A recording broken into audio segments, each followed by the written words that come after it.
đỡ hấp đấy anh em ơi. Đây được một con rất là to. Ôi trời ơi. Anh bên này một con. À bên này chụp trúng rồi nè các bác ơi.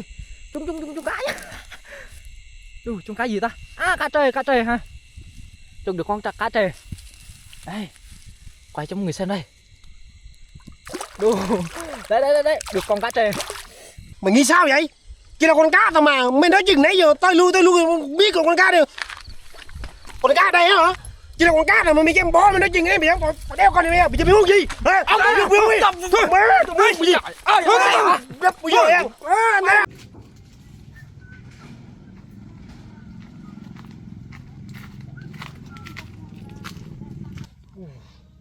Thử câu của mình cũng được, mới mua ngày hôm qua đó.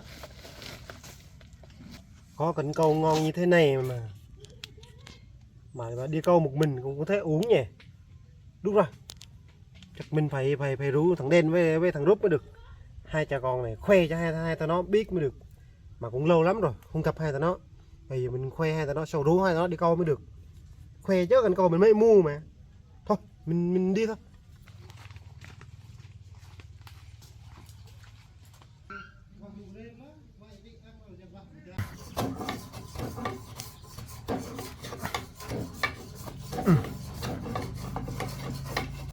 Bị ly.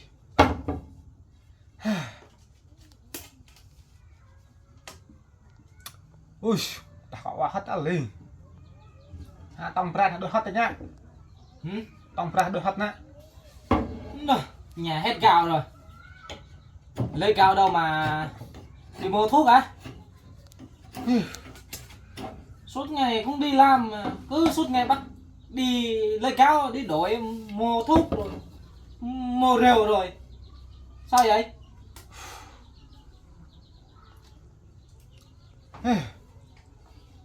Cái cây này chưa xong nè. Làm gì đây ạ? Sợ mày uống rượu á, mày xe xỉn á, độc mà cho dễ à? Không biết có chết không đó. Ông này nói kỳ quá. Thôi, Cái gì cũng phải có dự phòng hết chứ. Tao thấy mày dạo này mà điên mà khùng quá, tao phải chuẩn bị. thôi tao không kéo như mày đâu. Tao chết ăn uống mà không được. Uống gì? Già rồi này mà còn uống nữa hả? Già chứ có uống má. Còn là thanh niên chứ. Ô, Đen, Rúp, đi câu cao, đi con câu cao. Này mình mua con câu này đẹp lắm, mình mua này, mình mua ngày hôm qua. Đâu? Đây này, Đâu? đẹp lắm, quay này. No, nhầm ly. Đẹp lắm, mình mua hôm qua đó. Mua ở đâu đây vậy? Mua ở Shopee á. No. Sao thế sao? Ui. Mình thấy trong phim á, người ta câu đây này, trong cá lóc nhiều lắm nên mình mới mua. Sao nhìn nó lại? Nó có cái máy xoay đó. Câu này có trúng cao không? Có chứ, trong cá lóc này, người ta trong cá lóc này. Một cây đây thôi cũng trúng à? Có chứ, có trúng mà. Nó có cái mùi cái đó vấn đề này. Ui. Đó mình nốt đây. Ui. Wah này berali. Ui. Wah này bọ nhà hắc lào lì. Nè, wah tao cả chấm nè. Chú xong nè. Đây. Câu đó hả? Ô, cái câu đó hết thôi thôi. Đây nè. Câu đó thôi thôi. Chú xong. Hơn 100 câu. Không có tiền đi mua cái dây, mua cái lưới. Bồi đây im như nè, đột lư cho nạ ta cân. À thôi em phải lưới. Ui. Câu ăn chắc câu không trúng đâu. Sao không trúng được? Thấy trong phim người ta trúng nhiều lắm, người ta có đè này, người ta trúng này. Ôi, tôi không tin lắm. Thử coi, chút nữa thử coi. Sao? Bây giờ đi không? Bây giờ thách thử đi. Ai trúng nhiều hơn đi, mình câu cái cân câu hết đại đi. Hay bàn câu cái cân câu cuối bắt về kìa. Thấy chưa? Thử không? Đi không? Thằng này láo này lo nhỉ. Lâu rồi không gặp láo gì. Đúng rồi. Ở trong làng đây là bố con này nhất nhì rồi. Đúng rồi. Đừng nghĩ là bạn giao mà bạn khoe cái cần câu của bạn. Ô, cái câu của mình. Thách cầu với bố con tôi hả? Con Bạn này không câu- có cửa đâu. Câu đây mua bao nhiêu? Còn đây mình mua á, mình mua mắc lắm, 100.000 á. Mắc lắm. Ê. Sao bây giờ sao? Còn muốn đi không? Thiêu. Thiêu. Trời luôn. Hiểu. Này nó không biết câu đâu. Nếu Sao biết chú chà. thế nếu mà như thế này đi, nếu mà hai đồng tao thắng á, mày đưa vợ mày cho tao được không? Đưa vợ luôn hả? Đưa vợ luôn. Đưa vợ luôn 1 ngày thôi, 1 ngày thôi. Chơi luôn, chơi luôn. Nếu mà Anh em không mà chơi luôn. có gì không sao trên nữa, để nếu mà mình thua á, mình đi kiếm cái trong Cái làng trong làng đưa. này. Ok. Rồi. Ok. Ok. Ok đi. Đúng Bây không? giờ Đi. hai bố con tôi không có vợ này, không có gì này, chúng tôi không lấy cái gì cả. Bây giờ chúng tôi sẽ đi kiếm con cải trong làng sẽ đưa cho ông. Ok. Đưa cái một cái đẹp đẹp nha. Đúng. Đó sau Ok. mình lấy đâu. Rồi ok. Đi, chơi. Đi luôn. Để trong đó trước 20 cái á. Đúng rồi. Luôn. Một cầu mình mấy chục cái thua ngay tay tổ. Ồ, cái hồ này đúng không? Con hồ này đúng không? Hồi Ôi, này. chặt nhiều cá lắm đi. Đây là cái- Yeah, em này một chút rồi. Và có đây, ở đây đi, bên đây đi. Đâu, Được bên rồi. đây. Bên đây nhiều cá này. Bên đây nhiều cá nè. Bên đây hả? Ờ. Con nó cái gì? Đúng rồi. Lắm, mạng quá hành lắm. Đi. Mày bố hồ là. Đi. Wah ni isi charmi. Ting. Đó, Pelang này. tegeran kok cái wah ni. Nhầm đi. Wow, cái bố hồ là mày là ingat helang melang. Để mình Nạp ráp này. này. Belum buat doa apa ha? Tak kira mau kering kit ni na. Cái này cái gì Mùi đấy? á, mùi con đó đó. Ya, beralih. Ya tak sum na thao bang man. Biết chưa, trong phim Dai. mùi câu vậy mà. Ni na ikat ni na. Con nhái. Ya. Thâu không? Ya. Sao coi nào đấy? Câu đi, để Đây, tôi cho nhìn như nè. Hai đứa coi á. Tup Đi dok. đi, đủ chút á. Tup kita. Yuh, wah ni. Coi bay nha mọi người nha. Wah ni phát được con kita oh. Coi nè, coi này coi ơi. Ý nha. Đó, mình kéo vậy nè. Đó. Đó vậy đó, câu vậy đó. Câu xịt lắm. Chặt nằm mình.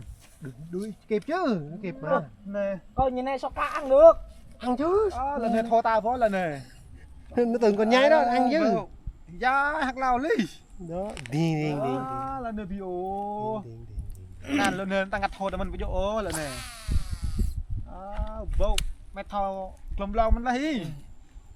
Đó, đi. Vô, câu Trời ơi, này. từ nãy giờ xong có cá ăn vậy? Câu này là cọp huy ố câu này. Câu này thôi ngay để cháu luôn. Đó, coi Ba, rồi đó. độ ba. Từ Dạ. giờ này con cá nó đang đi chơi mà tôi nó mà ăn chứ. Dạ, Bình tao tĩnh. bình á, tao phải chìm mò cái mò mà. Dạ, vậy hôm nay. Biểu thôi tao này, thôi tao. Quá này. Cái này chắc không được. Ồ, thôi. Rồi dính này vô rồi.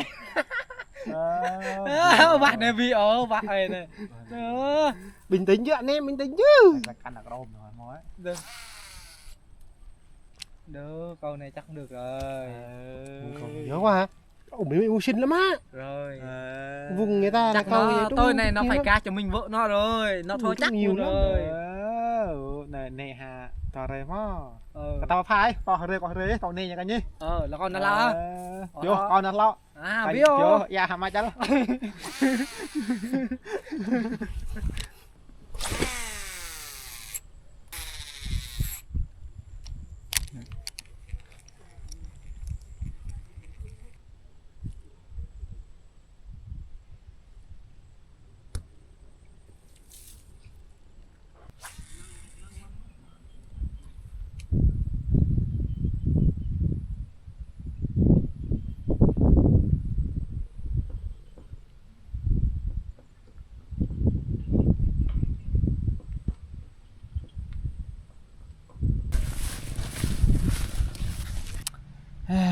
Bahkan ya. Lợn này cái tập lên như thế, kling mình đẩy. Từng ní. Quá vậy, Hả? bại chẳng dụ bia. Hạt thật là nhiều vậy như nào hả? Hát đấy. การอารังพิพาดำว่าการวิวงพิพาดำบึงว่าตาคลอพิพาดำสู่ปงปกปงกลงกลกกลง Đi hát hay à mày? Đồ hát hay quá. Gọi là bài hát ngày xưa bà mẹ truyền lại á. Đồ hát hay quá. การอารังพิพาดำบึงการวิวงพิพาดำว่าตาคลอพิพาดำสู่กลงกลกกลงกลงกลกกลง Này, này chắc phải Được ấy. ấy. Có hát môn vậy càn tí nào bẩn ấy. Ăn Hát như vậy rồi mà các không có ăn. lăng ấy ngã thôi lăng hạ bài thằng lăng có mừng hạ bài cái thằng ấy nhoi nhoi nhoi từng cái cò rau đây à bố lê ra để tập ô không ổn mẹ nó hạt đấy cái hạt tân mình lòเลยcái hạt ba đừng cái thao mày ô bịt anh đi thằng kho của mình ô bịt bơ này là thằng nhà là nhọt nhọt nhọt tùm cái đel cò rau đã ya bố đâm ra cò tập đã ô bố mỹ ba cầu tập đã chị chol chục chol ấn cả ta hà ra là cái đứng tao hạt ô bịt ô bài nó mất nặng đó là nên trong nó ôn tấn ô quá nó độ lại nè tao nó bắt cái quát lắm đấy đi thôi đi chặt cái coi làm cái vạc mới đi cầm hết luôn đi hôm nay phải thắng được phải có con cá không có con cá là mình cho nó vợ là không được đâu vợ mình để mình trai không phải cho người ta đúng không đúng rồi. Đi thôi đi để đừng mất vợ mất con không được đâu đi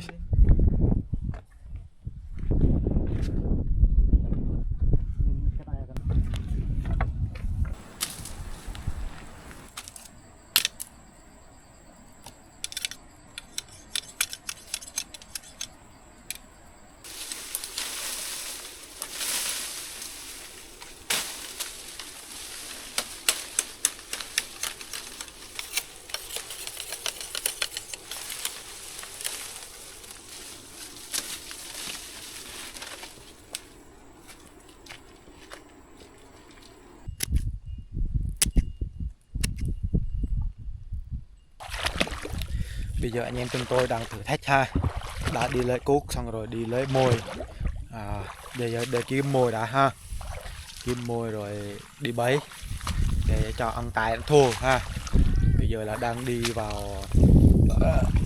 dưới ruộng hoang để kiếm mồi cá ăn ha nó chọc à chà đó cá nhảy hả bị cái rinh này đó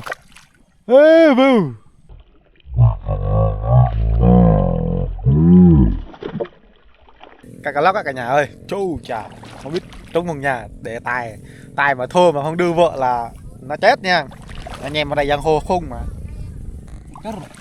chốt rồi cả nhà ơi chắc can thăm mà can một tấc rồng này ấy can thọ rồng này can nữa ấy đây này đâu cái con đó cái con đây này đó con này nha mọi người kim con này để con bẫy này là câu cá này nhảy lắm á đây đấy từ nay giờ mình bắt nhiều đây đó đây cả nhà ơi đây nó đây đó bỏ đó nhiều quá ha ngày xưa là hay đi kiếm mấy con này để bẫy này để cắm câu này đó đây này rất dễ kiếm luôn nha nếu ấy cái này cho bừng đi bộ tổ bị này chứ dạ như thao bài hay gì bài này đi chọi ha phải nhau là thì đã xù ấy phải nhau chim là thì phải nhau này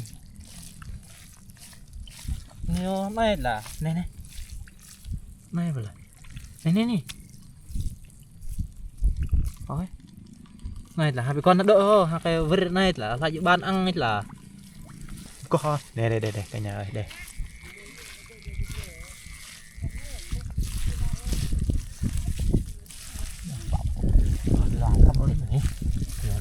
bọn nhau nạ ta mồi tài lặng nó có ai mà bị bông người ta nó có bạn mồi bị uống người ta và đặt mì cái lỗ này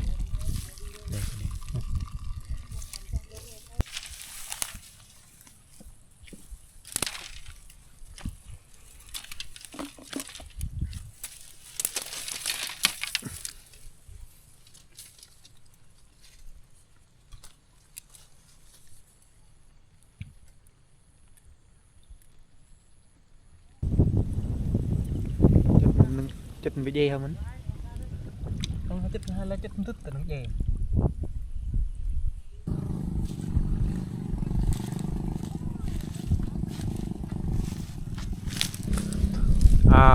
em con này bị con thật rê hả có đi xem tài con dính con nào nha tài làm gì có cừ với mình chọc ai thì chọc chứ đừng chọc vào số đen ý là có cừ đâu ý là cái thế này lâu mà nó trúng cá đó thật đó thì mình lấy tiền mình đi mua cá ở ngoài quán á mình đã bổ trúng lơi chi nó bảo mình đi kiếm gái trong làng cho nó sao có, đúng không? Đúng rồi.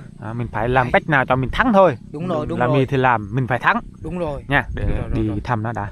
Rồi xem thử nó được mấy con rồi.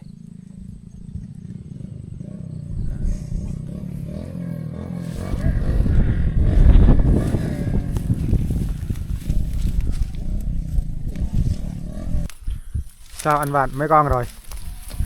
Hôm nay vợ mình mua cái bẫy bàn rồi nha mọi người nha. Sao rồi mấy con rồi? Không trúng. Tại vì cái mồi này to quá mọi người nha. Cái lóc của mình nó nhỏ, đốp không được, đốp 3-4 lần rồi, không trúng. Chắc bữa nào mình sẽ mua lại cái mồi Này, nhỏ. đi câu từ 1 giờ rồi cả nhà ơi, tới chiều Không trúng con nào. chơi trúng cây nào hết. Buồn lắm. Đó.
Đấy, trước khi là mình phải cho trước đã, rồi mình sẽ tháo con lưỡi câu.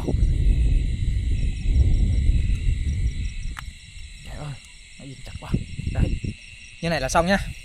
Đây, bào cái nha anh em. Đấy, mình sẽ cắm chỗ này này. Đấy, như này là nó sẽ xong nha các bạn. Đấy.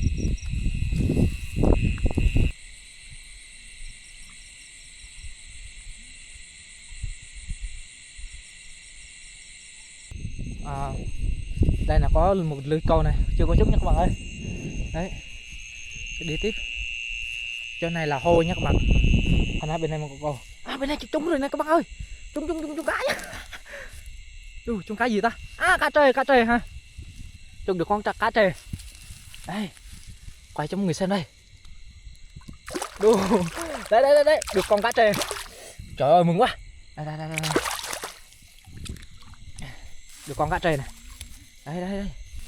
Wow, kỳ là to lên nha mọi người. Đấy, to quá. Đấy. Đầu tiên là phải bé đi cái gài của nó nha mọi người. Cho nên là nó đâm vào thì nó đau lắm. Ui giời.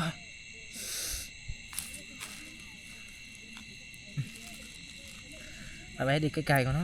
Nếu không thì nó đâm vào thì ngựa lắm, nhức lắm. Nó đau. Cá chê. Đấy. Đây nha. Vì là to luôn. Mình được 2 con rồi, tay sẽ tắc lên sẽ thô mình luôn rồi.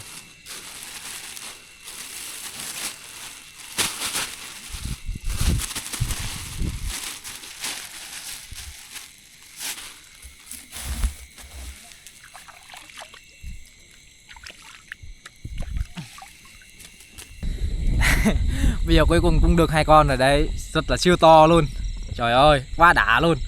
Và tí nữa rồi mình sẽ đi thăm Tết cho mọi người.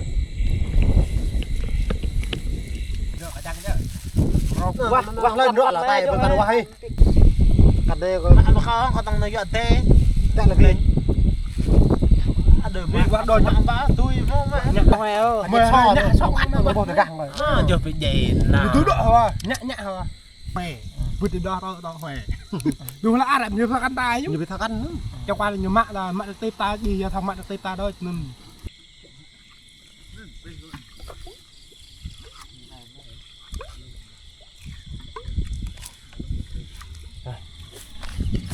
giờ mình sẽ nướng nha.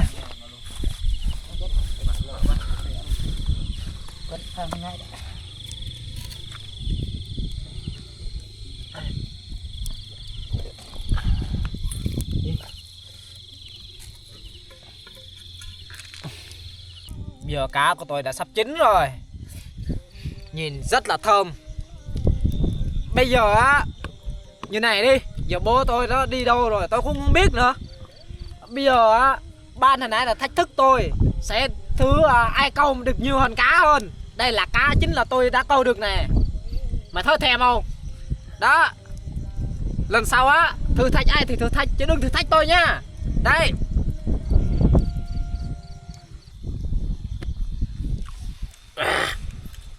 Bây giờ sao?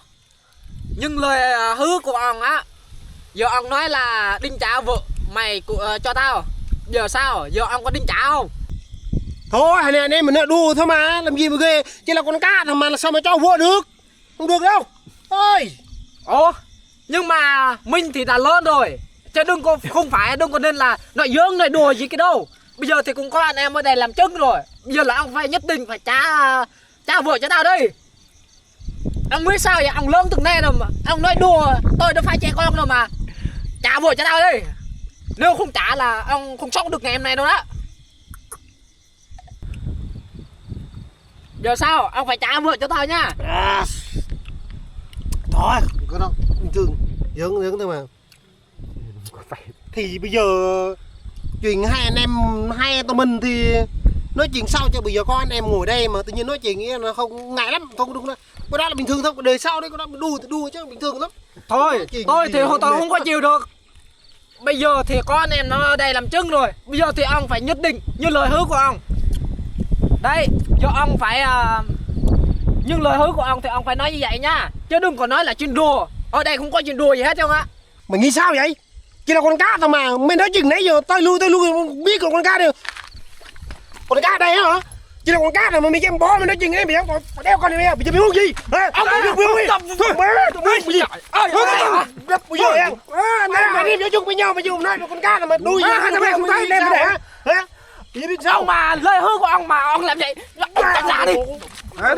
Thôi. Ông, anh em thấy ở đây nó ngồi đây hả? Anh em phải nhường nhau tí chứ. Thôi, mày đi sao vậy? con cá thôi mà. Thôi, hết tao thôi. Mày đi sao vậy? Thôi, chỉ là con cá. Con cá thôi, ngồi em đi. Ông ngồi xuống đi. Ngồi xuống, con cá thôi mà. Cay nhau làm gì, ngồi xuống đi. Anh em không. Ngồi xuống. Anh em là ông trời cứ vậy cũng được đâu á. Thôi. Đi sao ghê luôn á. Thì là con cá thôi mà, thì nó qua nó lại mệt quá này rồi vậy. Vợ của tôi mà sao cho không được, nên nó đùa thế chứ. Chẳng lẽ tôi đâu có mua gì đâu, ông nói vậy mà. Thôi, hai anh em gieo hòa đi, trước sau cùng nhộn chung rồi mà. Gieo hòa đi, hai anh em, hai người bắt tay đi, gieo hòa đi. Thôi, bây giờ bắt tay đi. Nãy giờ anh em nói mệt quá. Thôi, lần sau bạn đừng có nói như vậy này nha. Thôi, biết rồi. Cái chuyện gì giờ anh em làm chứng ở đây hết rồi, giờ nói chuyện gì đó. Bây giờ thì... bắt tay á.